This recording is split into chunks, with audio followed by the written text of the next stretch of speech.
ಅವ್ರ ಸಂಬಂಧಿಕರೆಲ್ಲ ಅಲ್ಲಿದ್ದಾರೆ. ಆಶ್ಚರ್ಯಕರವಾದಂತ ಸುದ್ದಿಗಳು ಒಳಗೆ ಬರ್ತಾವೆ. ಇಲ್ಲಿ ಯಾರೋ ಒಬ್ರು ಪೊಲೀಸ್ ರೆಕಾರ್ಡ್ ಮಾಡ್ತಾ ಇದ್ದಾರೆ ನೋಡಿ. ನಾವೆಲ್ಲ ದೇಶಭಕ್ತರು, ರೆಕಾರ್ಡ್ ಮಾಡೋ ತಾಕತ್ ಇದೆಯಾ? ಅಲ್ಲಿ ಹೋಗಿ ರೆಕಾರ್ಡ್ ಮಾಡಿ. ಎಲ್ಲಿದಾರಲ್ಲ ಮಾಡು ಮಾಡು, ನಿನ್ ಕೆಲಸ ನೀವು ಮಾಡು, ಪರವಾಗಿಲ್ಲ ಮಾಡು, ನಮ್ದೇನು ಅಭ್ಯಂತರ ಇಲ್ಲ. ನಿನಗೆ ಡ್ಯೂಟಿ ಕೊಟ್ಟಿದ್ದಾರೆ, ನಿನ್ ಕೆಲಸ ನೀವು ಮಾಡು, ನಿನಗೆ ಬೈತಾ ಇಲ್ಲ ನಾನು. ಅಲ್ಲಿರೋ ಪರಿಸ್ಥಿತಿ ಏನಿದೆ ಅಂತ ರೆಕಾರ್ಡ್ ಮಾಡ್ಕೊಳ್ರಿ. ನೀವು ಒಳಗೆ ಹೋಗಕ್ಕಾಗಲ್ಲ. ಪಾಪ ಯಾರೋ ಒಬ್ರು ಪೊಲೀಸ್ ಆಫೀಸರು, ದೇಶಭಕ್ತ ಪೊಲೀಸ್ ಆಫೀಸರ್, ಹಿಂದೆ ನಾ ಹೆಸರು ಹೇಳಕ್ಕೆ ಇಷ್ಟಪಡಲ್ಲ, ಈ ತರ ಕ್ರಮ ಬರ್ತಾ ಇದ್ದಾರೆ ಅಕ್ರಮವಾಗಿ ಅಂತ ಹೇಳಿ ಅವನು ಅಲ್ಲಿರೋರ್ನೆಲ್ಲ ಖಾಲಿ ಮಾಡಿಸಿದ್ದಕ್ಕೆ ನಮ್ಮ ಸರ್ಕಾರ ಅವನ್ನ ಸಸ್ಪೆಂಡ್ ಮಾಡ್ತು, ಇನ್ಸ್ಪೆಕ್ಟರ್ನ. ನೀವು ಯಾರಿಗೆ ರಕ್ಷಣೆ ಕೊಡಕ್ಕೆ ಹೊರಟಿದ್ದೀರಿ?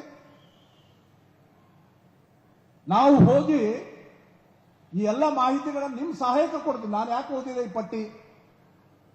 ಪೊಲೀಸ್ ಸ್ಟೇಷನ್ ವಾರ ನನ್ನ ಹತ್ರ ಮಾಹಿತಿ ಇದೆ. ದಯವಿಟ್ಟು ನೀವು ಹೋಗಿ ಅಲ್ಲಿ ಚೆಕ್ ಮಾಡಿ. ಆಧಾರ್ ಕಾರ್ಡ್ಗಳು, ಫೇಕ್ ಆಧಾರ್ ಕಾರ್ಡ್ಗಳಿದ್ದಾವೆ. ವೆಸ್ಟ್ ಬೆಂಗಾಲ್ ಅಡ್ರೆಸ್ ಇದೆ, ಆಧಾರ್ ಕಾರ್ಡ್ ಕನ್ನಡದಲ್ಲಿದೆ. ಮಕ್ಕಳಿಗೆ ಸ್ಕೂಲ್ ಅಡ್ಮಿಷನ್ ಮಾಡಿಸ್ತಾರೆ, 6 ತಿಂಗಳಾದ್ಮೇಲೆ ಅವ್ರನ್ನ ಶಾಲೆ ಬಿಡಿಸ್ತಾರೆ. ಸ್ಕೂಲ್ ಲಿವಿಂಗ್ ಸರ್ಟಿಫಿಕೇಟ್ ಸಿಗತ್ತೆ, ಒಂದು ಡಾಕ್ಯುಮೆಂಟ್ ಕ್ರಿಯೇಟ್ ಆಗತ್ತೆ ಅವರಿಗೆ. ಇಂಥ ನೂರಾರು ಉದಾಹರಣೆ ಕೊಡ್ತೀನಿ ನಾನು. ಅದಕ್ಕೋಸ್ಕರ ನಾವು ಆಂದೋಲನ ಶುರು ಮಾಡಿದ್ದೇವೆ. ನಾನು ಬೆಂಗಳೂರಿನ ಪೊಲೀಸ್ ಮುಖ್ಯಸ್ಥರಾಗಿರ್ತಕ್ಕಂಥ ಸುಮಂತ್ ಕುಮಾರ್ ಸಿಂಗ್ ಅವರಿಗೂ ವಿನಂತಿ ಮಾಡ್ಕೊಳ್ತೇನೆ. ನನ್ನ ದೂರವಾಣಿಯಲ್ಲಿ ಮಾತಾಡಿದ್ರು. ನಾವು ಜನಜಾಗೃತಿಯನ್ನ ಮಾಡ್ತಾ ಇದ್ದೇವೆ. ಯಾವುದೇ ಗೊಂದಲವನ್ನು ನಿರ್ಮಾಣ ಮಾಡ್ತಾ ಇಲ್ಲ, ಯಾವುದೇ ರಾಜಕೀಯವನ್ನು ಮಾತಾಡ್ತಾ ಇಲ್ಲ, ಬಿಜೆಪಿ ಒಳ ರಾಜಕಾರಣವನ್ನು ನಾವು ಮಾತಾಡ್ತಾ ಇಲ್ಲ. ನಾವು ಮಾತಾಡ್ತಾ ಇರೋದು ಅಕ್ರಮ ವಲಸಿಗರು ಯಾರು ಬಂದಿದ್ದಾರೆ, ಬೆಂಗಳೂರಿನಲ್ಲಿ, ಕೊಡಗಿನಲ್ಲಿ, ಚಿಕ್ಕಮಗಳೂರಲ್ಲಿ, ಹಾಸನಲ್ಲಿ, ಬಿಜಾಪುರದಲ್ಲಿ ಹೆಚ್ಚು ಸಂಖ್ಯೆಯಲ್ಲಿದ್ದಾರೆ ಅಂತ ಹೇಳಿ ನೋಡಿದ್ವಿ ನಾವೀಗ. ಅವ್ರನ್ನ ಗುರುತು ಹಚ್ಚಿಬಿಟ್ಟು ವಾಪಸ್ ಕಳಿಸೋ ಕೆಲಸ ಮಾಡಿ. ಕೆಲವು ಸರ್ಕಾರಗಳು ಶುರು ಮಾಡಿದೆ. ಮಹಾರಾಷ್ಟ್ರ ಇರ್ಬೋದು, ಗುಜರಾತ್ ಇರ್ಬೋದು, ತಮಿಳುನಾಡು ಇರ್ಬೋದು. ಗುಜರಾತಲ್ಲಂತೂ ಮೊನ್ನೆ ಏರ್ ಇಂಡಿಯಾ ಫ್ಲೈಟ್ ಅಲ್ಲಿ ಅವ್ರನ್ನೆಲ್ಲ ತುಂಬಿಕೊಂಡು ಢಾಕಾಗೆ ಹೋಗಿ ಬಿಟ್ಟು ಬಂದಿದ್ದಾರೆ. ಅಂತಹ ಎದೆಗಾರಿಕೆ ಕೆಲಸ ಮಾಡಬೇಕು ಸರ್ಕಾರ ಅಂತ ನಾನು ಹೇಳಕ್ ನಿಂತಿದ್ದೇನೆ. ಹೋಗಿ ಪರಿಸ್ಥಿತಿ ನೋಡಿ ಒಳಗೆ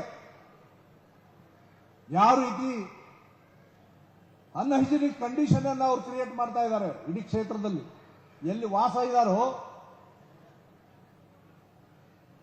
ಅಲ್ಲಿ ಒಳಗೆ ಹೋಗುವಂತ ಪರಿಸ್ಥಿತಿ ನಮಗಿಲ್ಲ. ಮಾಸ್ಕ್ ಹಾಕೊಂಡು ಹೋಗ್ಬೇಕು, ಹೋಗಿ ಬಂದ್ಮೇಲೆ ಆಸ್ಪತ್ರೆ ಹೋಗಿ ಚೆಕ್ ಮಾಡಿಸ್ಬೇಕು.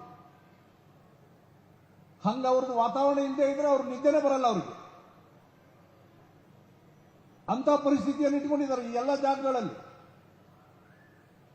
ಅಂಥವ್ರನ್ನ ಗುರುತು ಹಚ್ಚಿ ನಿಮ್ಮ ಸಹಾಯಕ್ಕೆ ನಾವು ಬರ್ತೇವೆ. ನೀವು ಸಮಯ ಕೇಳಿದ್ದೀರಿ ನಮ್ಮ ಹತ್ರ. ನಮ್ಮ ಒಳ್ಳೆ ಪೊಲೀಸ್ ಆಫೀಸರ್ಸ್ ಇದ್ದಾರೆ. ಕೇಂದ್ರ ಸರ್ಕಾರದ ಸುತ್ತೋಲೆ ನಿಮಗೆ ಬಂದಿದೆ. ಯಾವಾಗ? ಮೇ 2ನೇ ತಾರೀಕು.